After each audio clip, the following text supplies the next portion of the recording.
नमस्कार। जैसा आपने थंबनेल में पढ़ा कि दो ग्रहों ने पकड़ा आपका हाथ, 200% लाभ ही लाभ और अद्भुत महासंयोग। मैं आपको जानकारी दे रहा हूँ साप्ताहिक राशिफल 2 अगस्त से लेकर के और 8 अगस्त तक का। क्या कहता है आपका ग्रह गोचर, किस रूप में हमारा जीवन प्रभावित होगा, क्या शुभ व अशुभ परिणाम हमारे जीवन में देखने को मिलेंगे, यही हम चर्चा करेंगे। और कौन से वो दो ग्रह हैं जिन्होंने आपका और हमारा जो हाथ है वो थाम लिया। तो दोस्तों ध्यान से सुनिए, ध्यानपूर्वक जो मेरे द्वारा बातें बताई जाएं उनको समझने का प्रयास करिए। तो आइए विषय को प्रारंभ करते हैं। और ये जो 2 अगस्त से लेकर 8 अगस्त तक का टाइम पीरियड है बड़ा महत्वपूर्ण है। वो इसलिए क्योंकि इस टाइम पीरियड में चंद्रमा उच्च के भी होंगे, चंद्र राहु का ग्रहण दोष भी बनेगा। इसी टाइम पीरियड में कर्क राशि में चंद्रमा स्वयं राशि के भी होंगे और इनकी युति सूर्य के साथ भी होगी।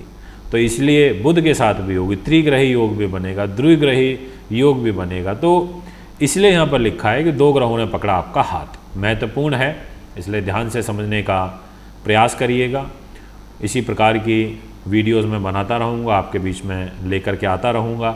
बस आपसे विनम्र आग्रह ये है कि यदि आपको चैनल पसंद आता है तो फॉलो भी करें, सब्सक्राइब भी करें, बेल आइकन के बटन को भी दबाएं ताकि तुरंत और जल्दी आप तक नोटिफिकेशन हमारा पहुंच सके। तो दोस्तों अब मैं अपने बात को आगे बढ़ाते हुए सबसे पहले चर्चा प्रारंभ करता हूं वृषभ राशि से। जितने भी जातक इस समय मुझे वृष के सुन रहे हैं, आपकी जो ग्रह गति रहेगी उसके अनुसार सबसे जो पहला दिन रहेगा यानी कि 2 अगस्त का, शुरुआत उच्च के चंद्रमा से हो रही है। बहुत अच्छी बात है।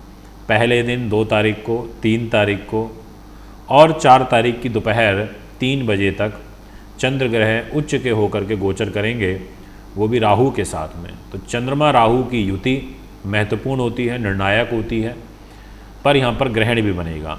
तो पहला दिन इतना आपके लिए सहयोगी नहीं दिखाई देता। दूसरे दिन में दोपहर के बाद से ग्रह आपके लिए पॉजिटिव हो जाएंगे। इसलिए ये कहा जा सकता है कि फर्स्ट डे थोड़ा सा सावधानी पूर्वक ही आपको काम करना चाहिए। यदि मैं बात करूं आपके कैरियर को लेकर के, मैं आपके बात करूं भाग्य को लेकर के, मैं बात करूं आपके मन को लेकर के, बात करूं आपके सुख साधनों को लेकर के, तो मुझे किसी प्रकार की कोई चिंता नहीं नज़र आ रही है। मुझे इनफैक्ट पॉजिटिव ही ग्रह दिखाई दे रहे हैं। ऐसा दिखाई दे रहा है कि हाँ, चीज़ें आपके मन मुताबिक, आपके अकॉर्डिंग हो जाएंगी, संतुलित मैनर में हो जाएंगी, ऐसा ग्रह दिखाई देता है। पर क्योंकि जब भी ग्रहण बनता है, चंद्र राहु की युति बनती है, तो मन में एक भय भ्रम की स्थिति हो जाती है, मानसिक रूप से चिंताएं बढ़ जाती हैं। इसलिए आपको ध्यान रखना होगा। इसके अलावा जो आपके लिए सबसे बेहतरीन समय रहेगा, उन्नतिवर्धक रहेगा, जिसमें आपको काफ़ी अच्छा लाभ प्राप्त होगा, जिसमें मैंने लिखा है लाभ ही लाभ, वो आपको मिलेगा 4 तारीख दोपहर 3 बजे से लेकर के और 5 और 6 पूरा दिन। अब इसका कारण समझिए कि धन के घर में चंद्रमा चले जाएंगे, पैसे पे बैठेंगे और चंद्रमा का और गुरु का एक नव पंचम राजयोग बनेगा, जिसके परिणाम स्वरूप आपके कार्य की सिद्धि होने का योग बनेगा। बड़ा बेहतरीन योग बनेगा। इसलिए आप इन 2.25 दिन में जो मैंने आपको टाइम फ्रेम बताया, इसमें यदि कुछ विशेष करना चाहते हैं तो बिल्कुल करिए। मैं आपको अपनी शुभकामनाएं देता हूं, मेरी बेस्ट विशेष आपके साथ हैं। और अंतिम फिर जो 2 दिन रहेंगे 7 और 8 तारीख में, इसमें सूर्य का, चंद्रमा का, बुध की युति बनेगी। तो ये समय फिर इतना अच्छा नहीं कहा जा सकता। इस टाइम पीरियड में आपको थोड़ा सावधानी के साथ में रहना होगा, क्योंकि चंद्रमा अस्त भी होंगे और वो जो समय होगा बहुत ज़्यादा अच्छा भी नहीं कहा जा सकता है। और उसका एक नहीं कई कारण है, और मुख्य कारण ये है कि अमावस्या होगी और अमावस्या के दौरान 8 तारीख को इसका प्रभाव ज़्यादा देखने को मिलेगा। तो मन में भय भ्रम की स्थिति, तनाव, इस प्रकार की जो परिस्थितियां हैं वो आपके जीवन में देखने को मिलेंगी।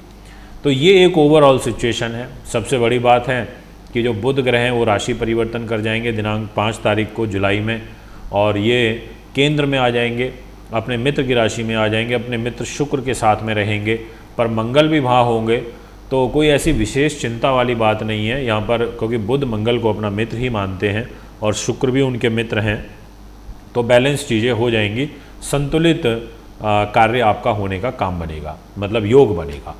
अब बात करते हैं मेष राशि की। आपकी राशि के स्वामी तो नो डाउट बहुत मजबूत स्थिति में हैं और शुक्र के साथ में बैठे हैं, धन के स्वामी के साथ बैठे हैं, दाम्पत्य जीवन के स्वामी के साथ में यहाँ पर बैठे हैं। तो मंगल शुक्र दोनों मिलकर के आपका जन कल्याण पूर्ण रूप से इस पूरे सप्ताह में करेंगे, इसमें किसी प्रकार का कोई दो मत नहीं है, ये मैं कहना चाहता हूँ।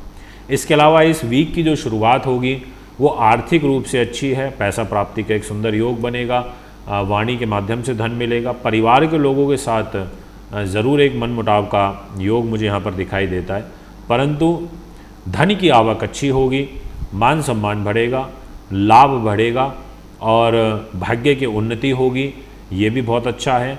आपको जो विशेष ध्यान रखना है वो 4 तारीख को दोपहर में 3:07 से लेकर के और 5 और 6 तारीख पूरे दिन तक, इस दौरान बस थोड़ा सा कोई नया कार्य करने से बचें। एंड देन फिर जो आपके लिए 7 और 8 तारीख रहेगी वो अच्छी है। इस 7-8 तारीख में सुख साधन से संबंधित चीज़ें खरीदी जा सकती हैं, समय अच्छा है, पर चंद्रमा सूर्य से पीड़ित हो जाएंगे अमावस्या दोष लगने के कारण। इस वजह से मैं ये बोलूँगा कि वाइट के वस्त्र, वाइट कपड़े ये सब ज़्यादा पहने, यहाँ पर दूध दही का सेवन करें। 8 तारीख को 7 तारीख को जब चंद्रमा पीड़ित होंगे तो खीर वगैरह बनाएं, उसका दान पुण्य करें, ये आपके लिए अच्छा रहेगा, लाभप्रद सिचुएशन रहेगी अगर आप ऐसा करते हैं तो। और इसके अलावा मंगल, शुक्र और गुरु, बेसिकली ये जो आपके लिए ग्रह हैं 3, ये सबसे ज़्यादा आपको सहयोग कर रहे हैं विशेष रूप से, और उसका कारण है कि इनकी प्लेसमेंट बहुत अच्छी हो रही है, ये जगह पर अच्छी बैठे हैं। और कोई भी ग्रह जब अच्छी जगह पर बैठता है तो वो फल भी काफ़ी अच्छा देता है, उसके फल में जो उन्नति होती है वो ज़्यादा देखने को मिलती है। तो एजुकेशन, कंपटीशन, पद प्रतिष्ठा, मान सम्मान, लाभ, व्यापारिक इनकम, दैनिक इनकम, ये सभी आपकी बढ़ती हुई नज़र आ रही हैं और अच्छे रूप में दिखाई देती है। पर जैसा मैंने आपसे बोला कि आपके जो बीच के जो मैंने दिन बताए थे 5 और 6 तारीख, इसमें ज़रूर थोड़ा सा ध्यानपूर्वक कार्य आपको करना चाहिए दोस्तों। इसके अलावा दिनांक 5 तारीख को बुध का राशि परिवर्तन हो जाएगा और वो पंचम भाव में आ जाएंगे। तो बुध का परिवर्तन शुभ है आपके लिए, यहाँ आपके कुछ रास्ते भी खुलेंगे और कुछ कार्य उन्नति का जो अवसर है वो भी आपको अच्छा प्राप्त होगा। बात करते हैं मिथुन राशि की। मिथुन वालों के लिए दिनांक 5 तारीख तक तो बहुत ही अच्छा है, इसमें किसी प्रकार का कोई दो मत नहीं है। ग्रह पूर्ण रूप से आपको सहयोग कर रहे हैं, धन के घर में बुध बैठे हैं, आर्थिक समृद्धि को लेकर के आएंगे। सूर्य बुध का बुधादित्य राजयोग भी बिल्कुल अंतिम चरण में चल रहा होगा उस टाइम पर, और 5 तारीख को बुध का परिवर्तन हो जाएगा। इसके अलावा आपके लिए पहला और दूसरा दिन 2 तारीख, 3 तारीख और 4 तारीख की दोपहर 3 बजे तक का ग्रह गोचर मुझे अच्छा नहीं दिखाई देता। इसके बाद जो फिर आपका टाइम रहेगा वो काफ़ी अच्छा है। 5, 6, 7 और 8 ये जो तारीखें रहेंगी, इनमें अच्छी ग्रोथ आपकी कुंडली में दिखाई देती है। कार्य सिद्धि का, कार्य का बनने का एक बहुत अच्छा योग दिखाई देता है।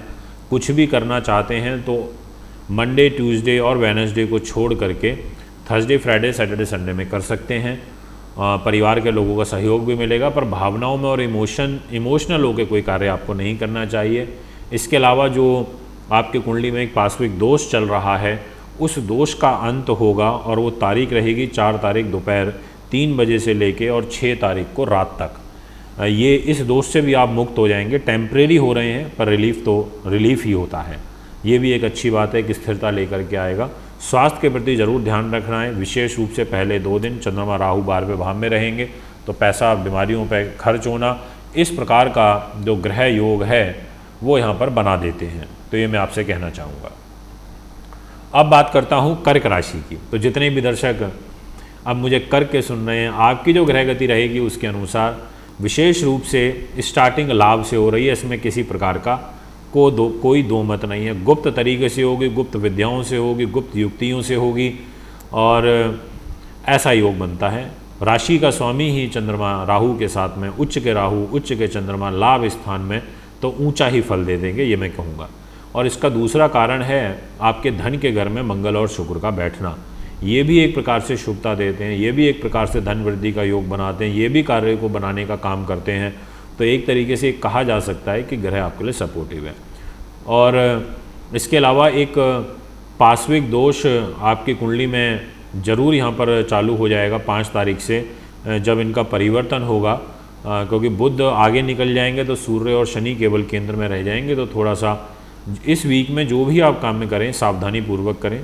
दाम्पत्य जीवन को लेकर के समय अच्छा नहीं है, एक तनाव की स्थिति यहाँ पर मुझे बनती हुई नज़र आ रही है, इसलिए आप अपनी मैरिज लाइफ में विशेष रूप से सावधानी बरतें। इसके अलावा आपको अपने व्यापारिक पार्टनर से भी थोड़ा सा ध्यान रखना चाहिए। बच्चों के लिए अच्छा है, विद्यार्थी उच्च पद प्रतिष्ठा की जो तैयारी कर रहे हैं उनके लिए अच्छा है, कॉम्पिटिटिव एग्ज़ाम्स जो बच्चे तैयारी कर रहे हैं उनके लिए भी अच्छा है। पर विशेष रूप से गुप्त शत्रुओं से भय रहना, ऐसी जो एक सिचुएशन है वो भी आपके जीवन को प्रभावित करेगी, ये मैं कहना चाहता हूँ। तो कर्क वालों के लिए ये मिला जुला सा ही वीक मेरे को दिखाई देता है। दोस्तों, अंतिम जो आपके लिए 2 दिन रहेंगे 7 तारीख और 8 तारीख, ये काफ़ी अच्छी दिखाई देगी। इसमें स्वयं राशि के चंद्रमा रहेंगे तो यहाँ पर इनका बल बढ़ेगा, पर आपको मोती की माला या चंद्रमा का रत्न या फिर सफ़ेद रंग के वस्त्र, ओम सोम सोमाय नमः, इस मंत्र का जाप आखिरी 2 दिन में ज़रूर करना चाहिए, इससे इनका बल बढ़ेगा। तो ये है यहाँ पर साप्ताहिक राशिफल में 4 राशियों का फल। अगर आपको वीडियो पसंद आई तो आप मैं कांटेक्ट कर सकते हैं। एक बार पुनः आगामी कार्यक्रम में आपके बीच में उपस्थित हूँगा। अभी आपसे इजाज़त चाहता हूँ। नमस्कार, बहुत बहुत धन्यवाद। प्रिय दर्शकों, आप सभी के लिए खुशखबरी। ज्योतिष आचार्य मानवेंद्र रावत जी 29 जुलाई से 1 अगस्त तक मुंबई में रहेंगे। कुंडली दिखाने के लिए, पूजा पाठ, वास्तु विजिट कराने के लिए आप हमारे नंबरों पर संपर्क करें 9899 888 433 70